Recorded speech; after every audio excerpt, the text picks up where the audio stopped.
Chilli తెలుగులో దీన్ని మిర్చి మిరపకాయ అంటారు. ఈ మిర్చి ఆర్ మిర్చి పౌడర్ లేకుండా ప్రజెంట్ ఏ ఇంట్లో వంట జరగదు.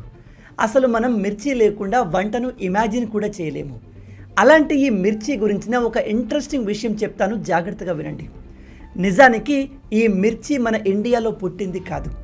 కొన్ని వందల సంవత్సరాల క్రితం మన దేశంలో అసలు ఈ మిర్చియే లేదు.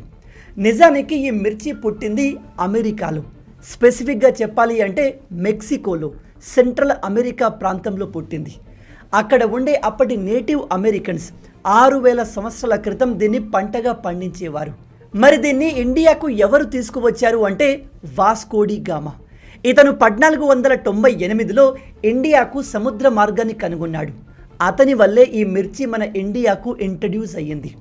ఇప్పుడు మీలో కొంతమంది, మరి మిర్చి లేనప్పుడు మన ఇండియాలో ప్రజలు ఏం తినేవారు బ్రదర్ అంటారు.